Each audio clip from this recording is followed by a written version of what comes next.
There's a lot of ways to make money in America, but I want to tell you about a business model that's going to get you to look at this in a complete different way. Let's get right into it. Think about this. If you and I run a hospital, we got 200 beds. If there's empty beds, you and I are not making money. So we need sick people to come to the hospital to make money. That's how we make money. If you and I own a hotel, we got 500 rooms. Guess what? If our rooms are empty, we don't make any money. We need people to come and stay in our hotel so we can make money, right? Now imagine a business model where you needed more wars for you to make more money. Let me say that one more time. Imagine an industry you're a part of that you need more wars, potentially people dying, for you to make more money. That's like the Department of Defense. That's defense contractors. The more wars, the more money. You know how Papa John says, better ingredients, better pizza, Papa John's. Defense contractors, ready? More wars, more people dying. Defense contractors. So before I piss some people off, I'm pro-military. I was at the 101st Airborne, and I love the fact that U.S. has got a strong military, but there's some people, some companies, that are seeing it as a way of making a ton of money. And today we're going to dive into different data that's going to show to you where we compare to other countries on how much money we're spending and how much profit's being made. So if you get value out of this video, give it a thumbs up and subscribe to the channel. Let's get right into it. I've been in the insurance industry for 23 years. There's a product in the insurance industry called life settlement. So life insurance companies, when you buy a product, they want you to either live a long life because they're never going to have to pay out the life insurance policy, or they want you to kind of cancel your insurance policy 15, 20, 30 years later, right? Like you're at a good age, you're healthy, cancel now, they keep the money, you're good to go. But there's a segment of life insurance called life settlement, very profitable. What life settlement companies do is they go to an 80-year-old who's got a $5 million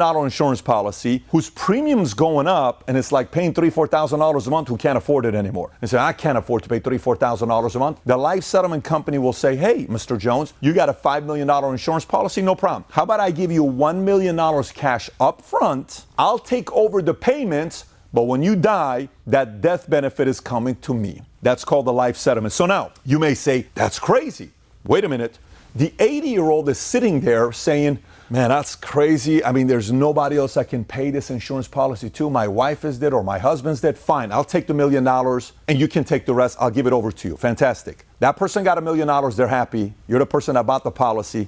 You're not paying a payment $3,000, $4,000, $5,000 a month. Guess what you're doing every day? You're like, did that guy die yet? No. Every day you're celebrating or waiting for that person to die. The sooner they die, the bigger rate of return you make. So it's a weird industry to be a part of. Some call it noble, some have a hard time selling this product. But here's the moral of the story. You're incentivized to hope for that client to die sooner, rate of return goes higher. Military, industrial complex, defense contractors, Boeing, all these Raytheon, Northrop Grumman, they all make more money. The more wars they have, the more conflict there is, the more issues taking place, they make more money. That's simply how it is. Now, it's not illegal. Nobody's doing anything illegal, but that's your business model. Having said that, I want to share a few things with you. Okay, so what the U.S. Congress is right now working on is a bipartisan effort to address the problem with Pentagon falling victim to price gouging from defense contractors. So now I want you to think about the SHAY ASSAD, who was a former executive VP and chief contract negotiator at Raytheon and Defense Department's most senior and awarded contract negotiator, said the following. He said the roots of the problem can be traced to 1993 when the Pentagon, looking to reduce cost, urged defense companies to merge, and 51 major contractors consolidated to 5 giants: Lockheed Martin, Raytheon, General Dynamics, Northrop Grumman, and Boeing. That could have been the dumbest thing they could have done. Why? Because you have 51 companies competing for number,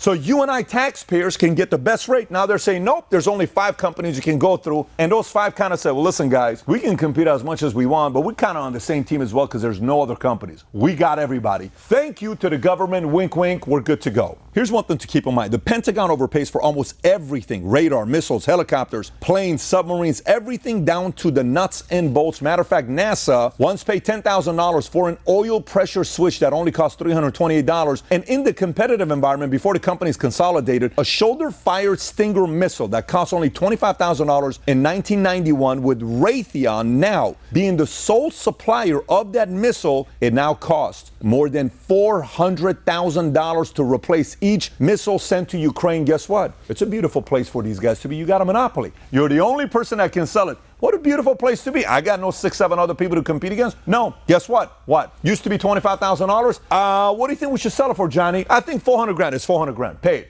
You ain't got nowhere else to go. You got to come through me. So in a 60-minute interview, Bill Whitaker is interviewing General Bogdan, who's a 3-star lieutenant general with the Air Force. And Bill Whitaker's talking about what's wrong with profits being made. There is nothing wrong with profit. This is America. This is our system. Chris says, no, there isn't. But taking to an extreme, industry may not make the best decisions in the best interest of the government. And he continued to say, we've only begun to feel the full impact. In 2012, he was tapped to take the reins of the troubled F-35 Joint Strike Fighter program. It was 7 years behind schedule and $90 billion over the original estimate, but Bogdan told us the biggest costs are yet to come for support and maintenance, which could end up costing taxpayers, ready? $1.3 trillion. That's maintenance. $1.3 trillion you're paying for it. He continues, says, we won't be buying too many F-35 planes as we thought because it doesn't make a whole lot of sense to buy airplanes, more airplanes, when you can't even afford the ones that you currently have. And this continues, by the way. According to 60 Minutes, contractors overcharge the DOD on almost everything the military buys each year. Almost half of the Pentagon's budget for the upcoming fiscal year will go to defense contractors. Some contractors withhold pricing information from the Defense Department. Boeing refused to share cost information for nearly 11,000 items between October of 2020 and September of 2021, according to an annual DOD report to Congress on pricing data. That same report found TransDigm, a subcontractor, was responsible for 275 data denials. So, Pat, what's the big deal? Here's what the big deal is. You know how Raytheon, Northrop Grumman, you know how all these guys, Boeing, view the Department of Defense? Here's how they view them. It's like when my wife, when she goes to the mechanic shop with the car, and they see my wife, where's the husband? Husband's not here. I'm having a problem with this. Oh, it's going to cost us $7,200. It could have been $300. If my wife's going to call me and say, babe, it's going to cost $7,200. Then I go back and say, bro, what is this $7,200? Oh, well, you know, we can probably do it for $600. What happened all of a sudden? You see how somebody else goes? They're like, oh, overcharge them. Don't worry about it. They don't check it anyway. It's not their money. Keep charging them. That's kind of the best analogy to give you to tell you how Raytheon, Northrop Grumman views Department of Defense. So now let's look at U.S. government spending. When you look at U.S. government spending, what percentage goes where? Here's a top spending by category and agency. 21% goes to Social Security, 14% health, 13% Medicare, 13% income security, 13% national defense. And roughly 50% of that entire budget goes straight to contractors. So imagine $900 billion, 50%, $450 goes straight to the contractors. So you may say, well, Pat, that $900 billion, how do we compare to other countries? Here's what U.S. compares to other countries when it comes down to our budget. Ready? United States spends more on defense than the next 10 countries combined. That's China, Russia, India, Saudi Arabia, UK, Germany, France, South Korea, Japan, Ukraine combined. That's how much we spent. And who makes money? Look at the top 10 companies, how much they get from us. This is just the contract that we have right now with these guys. Lockheed Martin, $45.6 billion. That's the obligation we have to them. Raytheon, $25.7. General Dynamics, $22 billion. Pfizer, $16.6. Boeing, $14.4. Northrop Grumman Corporation, $13.81. Humana, $7 billion. H2 Corp, $6.5 billion. L3 Harris Technologies, $6.5 billion. BAE Systems PLC, $5 billion. So again, if you're pro-military like I am, you may say, but Pat, what's wrong with that? This is why America's so safe. This is why nobody attacks us. This is why we're doing, okay, I'm with you there. But let's look at how the stocks of some of these companies have done compared to S&P 500 since 2000, 20-something years. Let's see how they do. If you look at this chart here, look all the way at the bottom. You see that navy blue color that says 96.15%? That's how S&P 500 has done from 2000 till today. General Dynamics, the stock, has gone up 548%. Raytheon, 574. Boeing, 736%. Northrop Grumman, 1,160%. And last but not least, all the way at the top, Lockheed Martin, 1,510% return on investment. So when I saw this, I said, okay, I want to see who has the most shares in these companies and what their incentives would be. So let's take a look to see if there's any trend on what companies invest the most in these companies. All right, so if we look at the top 10 shareholders of Raytheon, all the way at the top, State Street. Then it's who? Vanguard. Then it's who? BlackRock. Surprised? All three are the ESG group. So think about it. They even had their hands in military. So these guys are running our military. You think they want more war? You think they want more conflict? Do you think they want a president that's a president of peace with no war going on? Or do you think they want a president that creates more havoc Proxy wars, because there's more contracts for these guys to make money. I'm not speculating. I'm simply asking an innocent question. Let's look at Boeing. Number one, shareholder, Vanguard. Then it's Newport. Then it's BlackRock. Then it's State Street again. Let's look at Lockheed. State Street at the top, then Vanguard, then guess what? BlackRock. Let's look at General Dynamics. You got Longview, Vanguard, Newport, Wellington, BlackRock, Capital Research, State Street. A little bit concerning to see what these guys are investing. I mean, what do you think these guys want to do? You think they want their stock to do good or bad? They're like, yeah, let's do better. Remember, better ingredients, better pizza, Papa John, more wars, more people dying, defense contractors. Come on, guys, let's create more wars. And low-key, let's talk about peace, but we need wars because we're going to make more money. Pure speculation, not telling you that's what's happening. I'm just saying it's a good thing to speculate. Now watch this. We look at how many contracts are getting somebody else to outbid them and how many of them have no competition. 10 years ago in 2012, 57% of contracts negotiation had somebody that was shopping them as a second opportunity. Today, that's down to 52%. What does this mean? I mean, say, Pat, that's not that big of a deal. Okay, I understand. But you know what it means? Whenever there's fewer and fewer and fewer competition, guess who's winning? You're sitting there saying, look, guys, you have us or somebody else. Who you want to go with? And we're both on the same team. You know how you hear a lot of times people say, well, it's no such thing as Republicans and Democrats. They're both on the same team. No, the establishment is on the same team. This is a form of an establishment within the defense contracting industry. We're part of the same thing, guys. You're going to give me the same price? Let's just do the same thing. Cool. Who are you going to go with? We'll go with you. We'll go with you. Good. We're good to go.